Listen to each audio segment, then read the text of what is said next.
Eles a queimaram 2 vezes. Isso não é uma metáfora. Não é um exagero poético. É o que os registros dizem. Depois que as chamas devoraram o corpo de Joana d'Arc, depois que seus gritos se transformaram em cinzas e sua carne escureceu na frente da multidão silenciosa, os ingleses ordenaram que seus restos carbonizados fossem queimados novamente. Eles não queriam que sobrasse nada. Nem ossos. Nem cabelos. Nenhuma relíquia para os fiéis roubarem e venerarem. Eles derramaram mais óleo e lenha e acenderam uma segunda fogueira, como se temessem que até mesmo suas cinzas ainda pudessem se levantar contra eles. Esta não é a história que você aprendeu na escola. Joana d'Arc é frequentemente lembrada como uma santa, uma garota corajosa com uma espada, um símbolo de destino divino. Mas seus dias finais não foram gloriosos. Eles foram sujos, cruéis, humilhantes. A verdade é muito mais sombria do que o mito. Então quem ela era, na verdade? E por que os homens que a mataram a temiam mesmo depois de morta? Vamos começar não na estaca, mas na terra, onde sua história começou. Ela nasceu em uma aldeia com a qual ninguém se importava. Domremy, um pedaço de lama e fumaça no nordeste da França, cercado por florestas que sussurravam no vento e campos manchados pela guerra. A Guerra dos 100 Anos havia transformado crianças em órfãos, padres em soldados, e aldeias como a dela em cemitérios. Joana nasceu neste mundo em 1412, ou talvez 1413, ninguém tem certeza. Seu pai era um fazendeiro. Sua mãe rezava. A igreja era fria e rachada, e a única constante era a fome. Mas Joana era diferente. Os aldeões sussurravam que ela nunca chorou quando bebê. Que ela ficava olhando para os cantos, com os olhos arregalados, como se houvesse alguém parado ali. Observando. Ouvindo. Ela afirmava ver anjos. Mas não os anjos gentis e pintados que você vê nas paredes das catedrais, não. Seus anjos carregavam espadas. Suas asas eram negras de fuligem. Seus olhos brilhavam como brasas em uma fogueira moribunda. Aos 13 anos, ela ouviu uma voz. Não foi um sonho. Não foi um pensamento passageiro. Foi uma ordem, clara e estrondosa, como um tambor de guerra dentro de seu crânio. A voz lhe disse que a França cairia, a menos que ela a salvasse. E com ela vieram visões, uma espada brilhante enterrada atrás de uma igreja, uma coroa flutuando em sangue, uma nação queimando. Ninguém acreditou nela. Seu pai a espancava. Padres tentaram abençoá-la. Um vizinho jurou que ela estava possuída e deveria ser exorcizada. Mas Joana não cedeu. Ela começou a usar roupas de homem. Cortou o cabelo curto. Recusou-se a casar. E disse, repetidamente, que havia sido escolhida. Em outra época, ela teria sido deixada para apodrecer na obscuridade. Mas a França estava desesperada. A guerra havia devorado gerações. Cidades estavam queimando. O rei era um covarde. E quando Joana apareceu, esfarrapada, de olhos arregalados, meio selvagem, afirmando que o próprio Deus a havia enviado, alguém a ouviu. Esse foi o começo. Não da glória, mas de uma tragédia tão grotesca, tão prolongada e tão desumana, que mesmo séculos depois nos encolhemos ao descrevê-la. Eles a levaram perante o Delfim em uma câmara lotada que cheirava a suor, cera e dúvida. Ela havia andado por dias, através de bosques infestados de bandidos e aldeias marcadas pela guerra, com roupas de homem esfarrapadas, afirmando que vozes a haviam levado até ali. A corte pensou que era uma piada, uma camponesa com um corte de cabelo tigela e olhos selvagens, dizendo que salvaria a França. Mas algo aconteceu. Ela entrou no salão, atravessou a zombaria dos cortesãos, e sem hesitar, apontou para o verdadeiro Carlos entre um grupo de sósias. Ela nunca o tinha visto antes. Ninguém lhe disse qual homem usava a coroa. Carlos ficou chocado. Assim como os padres. A garota disse que anjos a haviam mandado liderar o exército dele. Ela pediu uma armadura, uma espada e o comando. Ela tinha 16 anos. E eles deram a ela. Foi loucura? Desespero? Fé? Ou algo completamente diferente. Eles encontraram para ela uma espada, uma que ela alegou estar enterrada atrás do altar de uma igreja esquecida. E quando eles cavaram onde ela disse, ela estava lá. Enferrujada. Ornamentada. Esperando. Depois veio a armadura. O cavalo branco. A bandeira que ela mesma desenhou, branca com lírios dourados, uma espada e os nomes de Cristo e Maria. Ela cavalgou para a batalha como uma visão de um sonho febril, intocada pela lama ou pelo sangue. Soldados choraram quando a viram. Inimigos fugiram. Ela não matava, ela liderava. Gritava ordens. Subia escadas sob fogo. Recebeu uma flecha no ombro e voltou no dia seguinte para invadir os portões de Orleans. A vitória a seguiu como uma sombra. Eles a chamaram de bruxa. Uma profeta. Uma santa. Mas por trás dos milagres, algo mais sombrio se inflamava. Na quietude da noite, Joana ficava em silêncio, seus olhos vazios. Alguns afirmavam que ela sussurrava em latim. Outros diziam que ela gritava em seu sono. Ela disse que as vozes estavam mudando, que agora estavam mais altas. Mais raivosas. Ela disse a Carlos que ele deveria ser coroado em Reims. Que Deus exigia isso.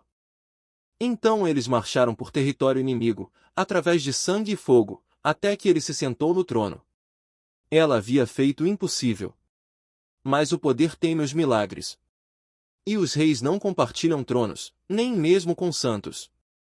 Ela soube disso no momento em que fecharam o portão. Era maio de 1430. Joana havia cavalgado até a cidade de Compiègne, cercada por forças borgonhesas leais à Inglaterra. Ela lutou como sempre, na frente, nunca se escondendo, nunca hesitando. Mas enquanto o sol se punha e os franceses recuavam, ela percebeu que algo estava errado. A ponte levadiça se ergueu atrás dela. Sua fuga se foi. Seus homens foram embora.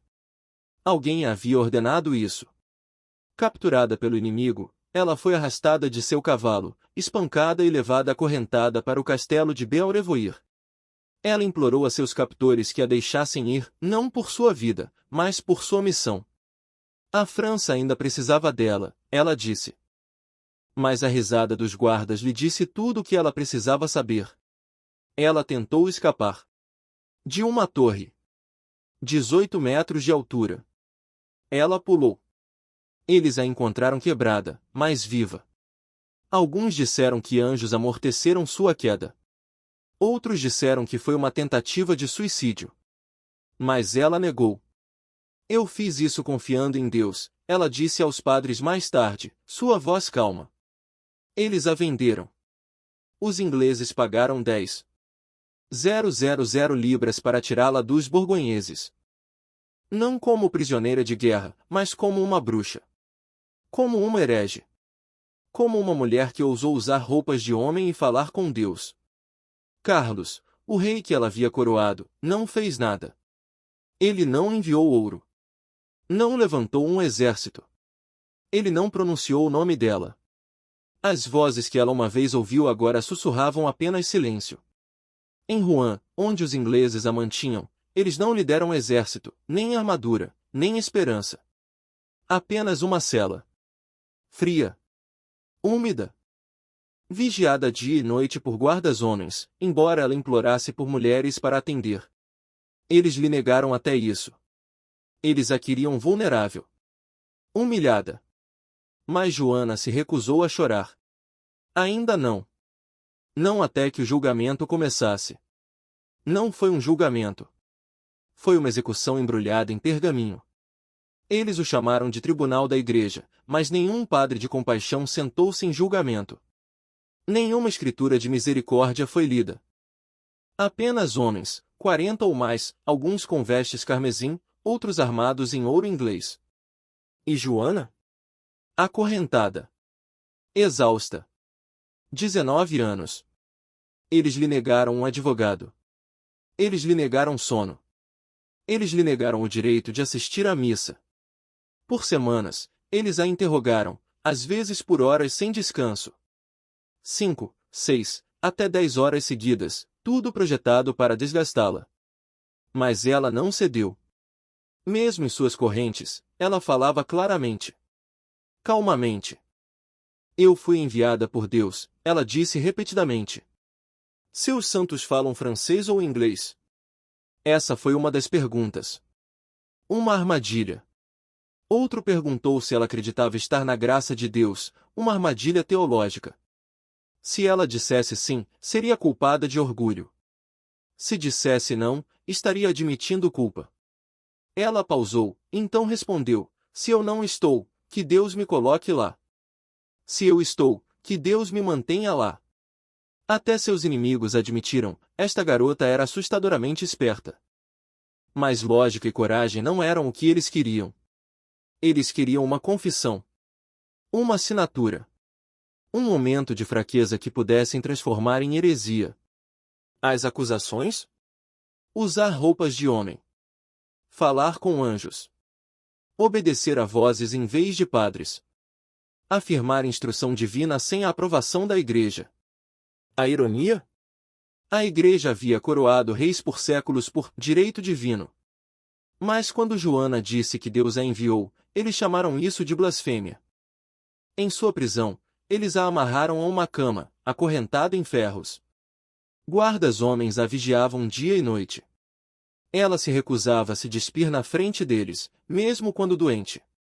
Ela implorou para que uma mulher a atendesse. Eles negaram. Uma noite, ela foi encontrada chorando, não de dor, mas de vergonha. Eles estão tentando destruir minha alma, ela sussurrou para um padre visitante. E então veio o momento que eles esperavam, ela assinou a confissão. Eles prometeram sua vida se ela o fizesse.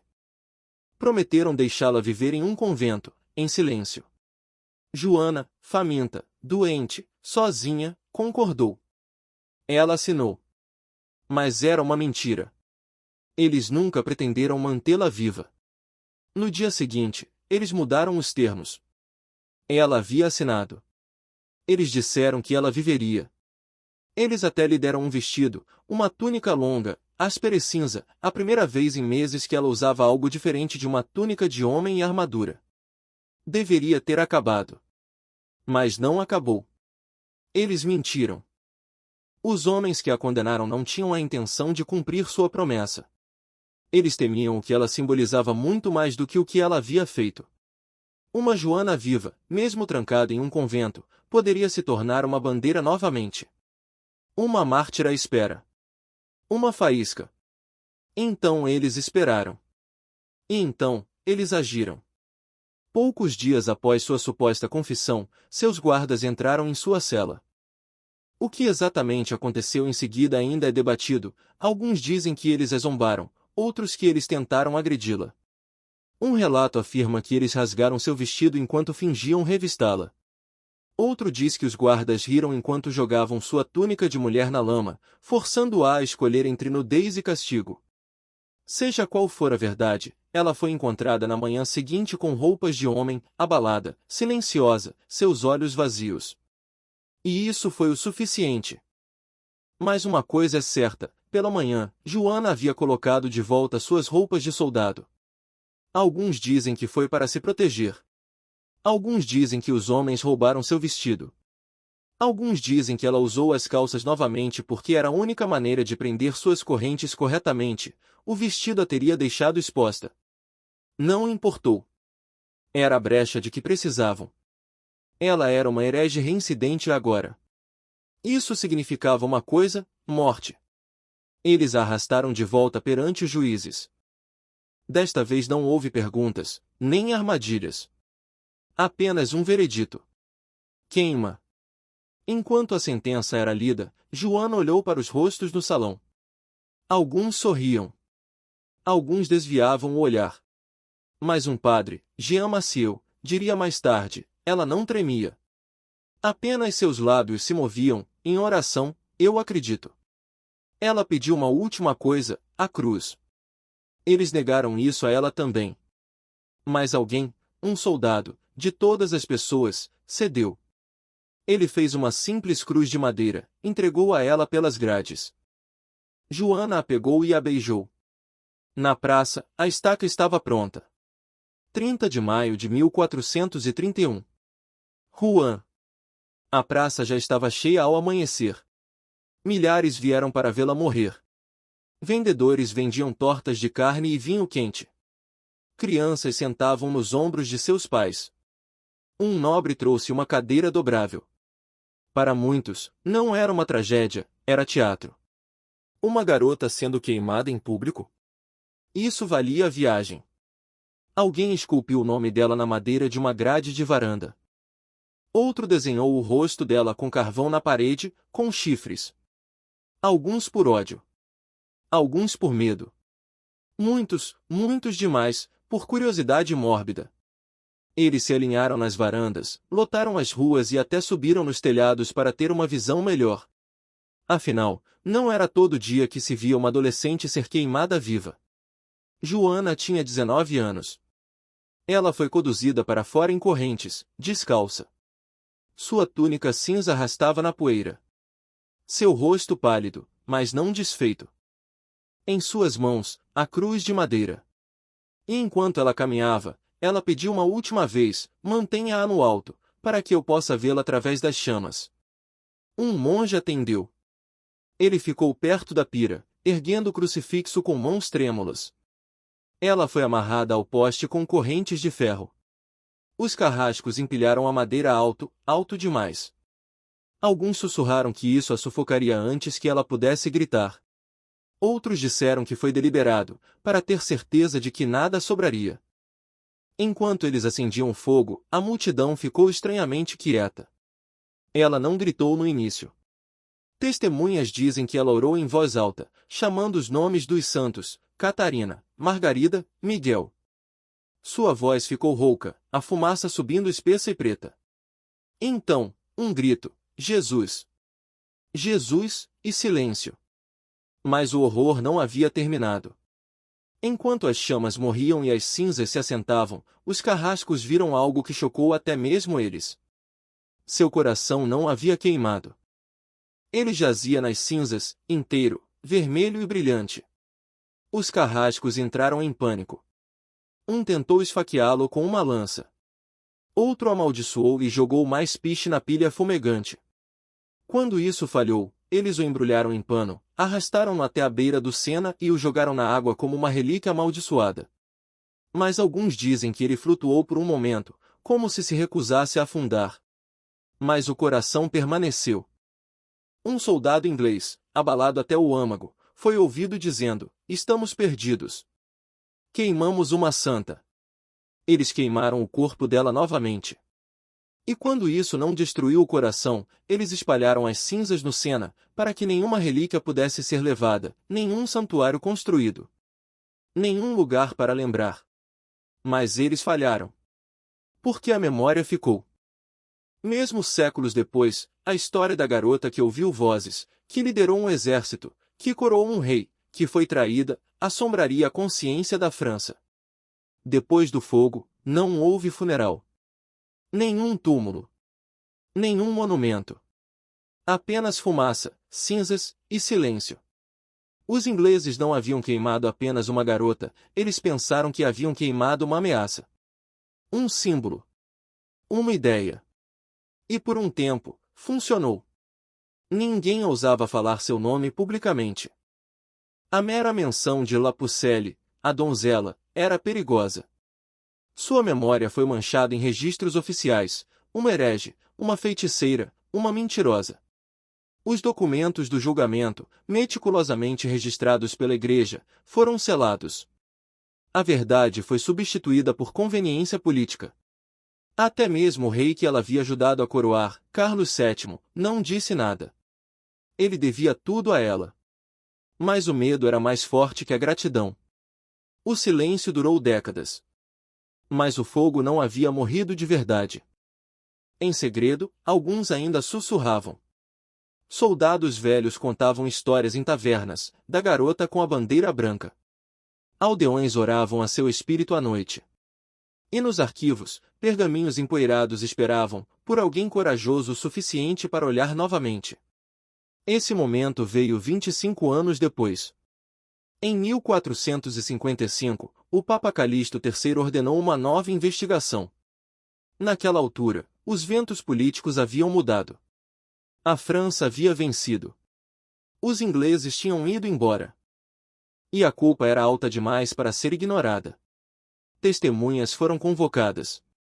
Monges, soldados, moradores da cidade, até mesmo o escriba que havia redigido a sentença de Joana.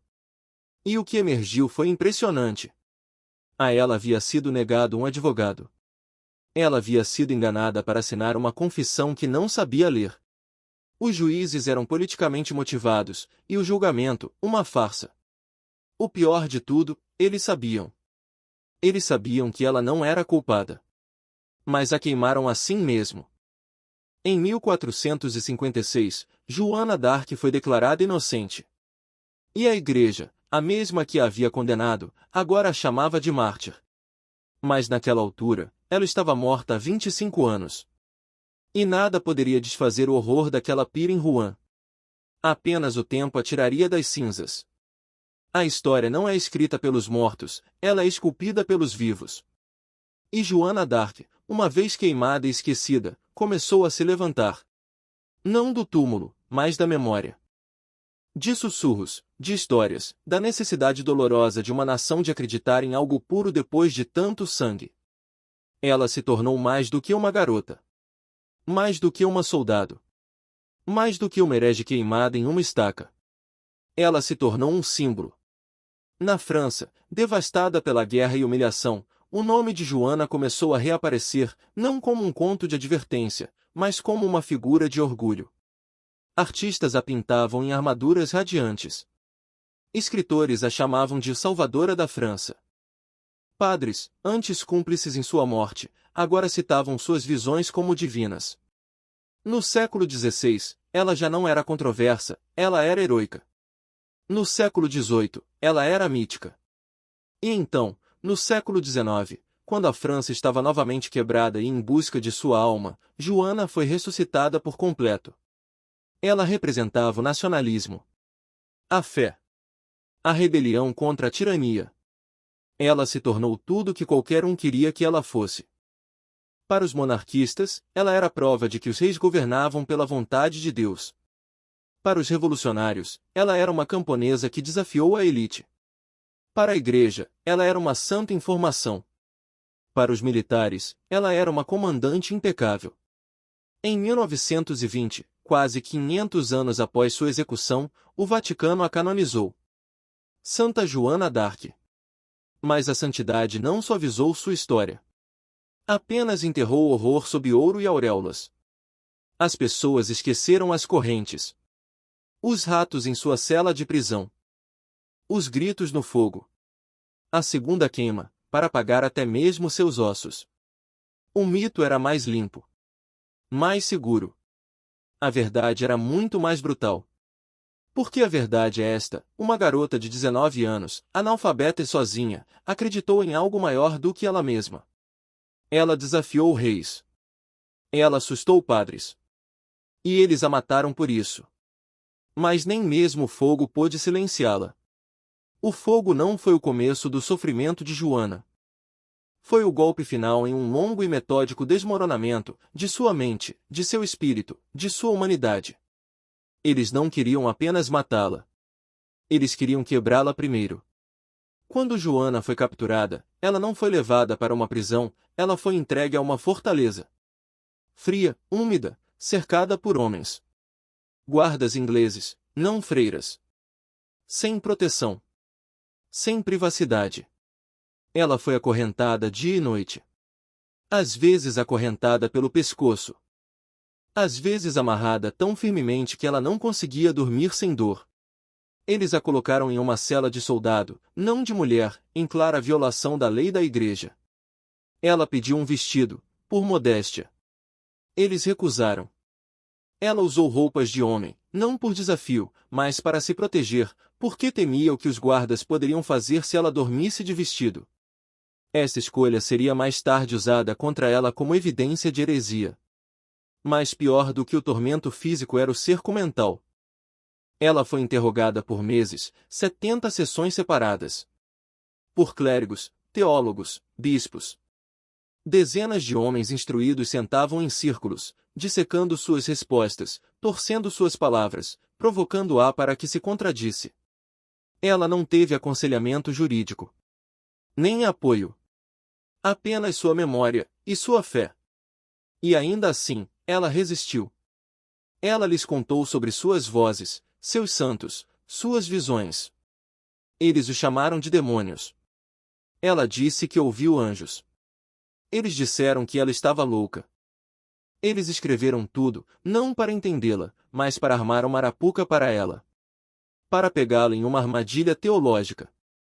Joana era uma camponesa sendo julgada em latim, uma língua que ela não entendia. Fizeram-lhe perguntas capciosas sobre doutrina, pecado e a Trindade. Ela não se encolheu. Mas isso a desgastou. Semanas se passaram. Sua saúde se esvaiu. Ela ficou mais fraca. Mais magra. Ainda acorrentada. Ainda sozinha. Cada noite, ela sussurrava orações na escuridão, sem saber se era ouvida, ou se o silêncio era seu castigo. Guardas relataram que ela às vezes chorava em seu sono, chamando nomes que só ela sabia. Alguns disseram que ela começou a alucinar, vendo chamas nas sombras, ouvindo madeira estalando nas paredes. A garota que uma vez andou por campos de batalha ilesa agora estava desmoronando em uma caixa de pedra. E então, eles lhe ofereceram um acordo. Se ela assinasse uma confissão, negando suas vozes, afirmando que havia pecado, eles poupariam sua vida. Eles lhe deram esperança. Eles a deixaram acreditar que ela poderia viver. Então ela assinou. Uma única folha de papel. Algumas palavras. Uma morte adiada. Eles rasparam sua cabeça. Vestiram-na com uma túnica de mulher. E lhe disseram para esperar. Mas dias depois, sua cela foi atacada. Alguns dizem que foram os guardas. Outros dizem que foi uma provocação encenada. De qualquer forma, ela voltou a usar roupas de homem. Por medo. E isso foi o suficiente. Eles rasgaram sua confissão. Declararam-na uma herege reincidente, uma sentença de morte. Ela foi excomungada. Condenada. E entregue de volta às autoridades seculares. Porque mesmo no final, a Igreja afirmou que não foram eles que a mataram. Foi justiça. Na manhã de 30 de maio de 1431, o povo de Rouen se reuniu cedo. Eles vieram não por justiça, mas por um espetáculo.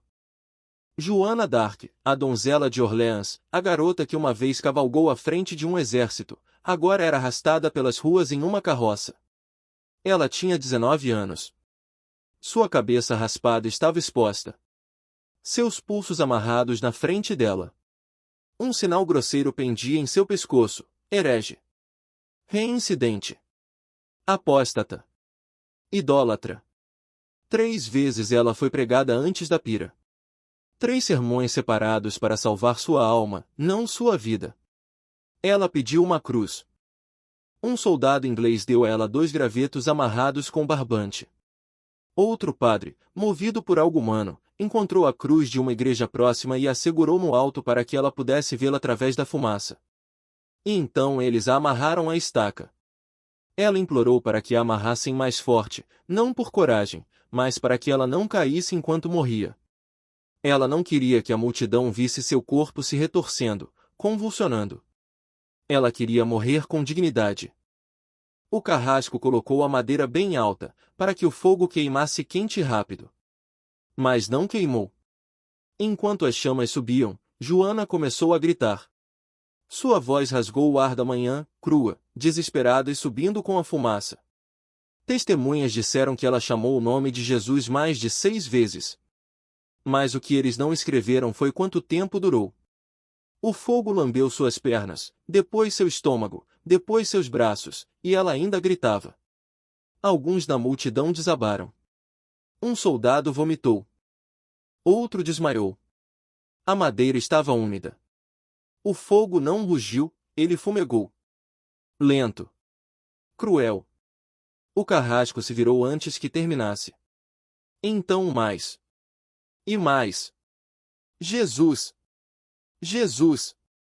Jesus! Sua voz ecoou pela praça. As pessoas choraram.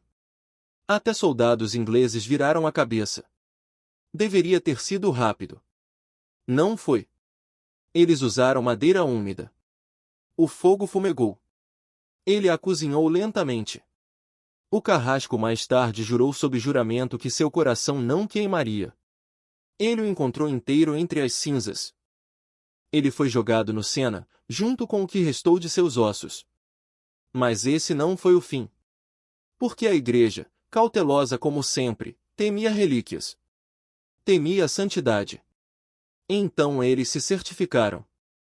Eles a queimaram novamente. E então uma terceira vez. Não porque ela viveu, mas porque temiam que na morte ela ainda pudesse se levantar. Eles peneiraram as cinzas com as mãos, esmagaram os ossos com martelos, espalharam cada vestígio no rio. Mas ainda assim, um soldado afirmou que naquela noite ele viu uma garota de branco parada na beira do Sena. Observando. Silenciosa. Não porque houvesse algo para queimar, mas porque eles queriam apagá-la. Apagar o corpo. Apagar a memória. Apagar o símbolo. Eles falharam. Joana d'Arc se tornou mais do que uma mulher. Ela se tornou uma lenda. E com o tempo, uma santa. Mas naquele dia em Rouen, ela era uma garota sozinha, morrendo de dor, diante dos olhos do mundo. E esse foi o verdadeiro final. Eles pensaram que o fogo a silenciaria. Que ninguém se lembraria de uma garota de 19 anos com terra no rosto e correntes nos tornozelos. Mas séculos depois, seu nome ainda queima. Não porque ela era perfeita, mas porque era humana, e se levantou quando outros se ajoelharam. Pense nisso. Uma camponesa. Analfabeta. Sozinha. Cercada por bispos, reis, guerreiros e juízes, homens com poder, espadas e escrituras. E ainda assim, ela se recusou a dizer o que eles queriam. O que isso significa para nós? O que faríamos, se uma voz nos dissesse para nos levantar, e o mundo nos dissesse para calar a boca e sentar? Acreditaríamos em nós mesmos o suficiente para lutar? Ou escolheríamos o conforto do silêncio?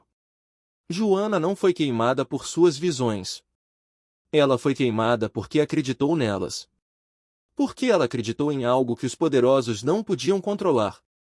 E não é isso que eles sempre temem? Não bruxas. Nem santas. Mas aqueles que se recusam a ceder. Aqueles que dizem não, mesmo que custe tudo. Quando Joana morreu, não havia mais multidões aplaudindo. Havia apenas lágrimas. E um silêncio tão pesado que deixou uma cicatriz na história. Hoje erguemos monumentos. Escrevemos livros. Nós a chamamos de santa. Mas não vamos esquecer o que foi preciso para matá-la. E quantos ajudaram? E quantos assistiram? E quantos não disseram nada? E vamos nos perguntar, não o que Joana faria hoje, mas o que faremos da próxima vez que virmos a injustiça queimar diante de nossos olhos. Se esta história te perturbou, bom. A história não está aqui para nos confortar. Ela está aqui para nos lembrar do que somos capazes, para o bem, ou para muito, muito pior. Então deixe um comentário, diga-nos o que sentiu, e se inscreva. Porque este foi apenas um fogo. E na Idade Média, houve muitos outros.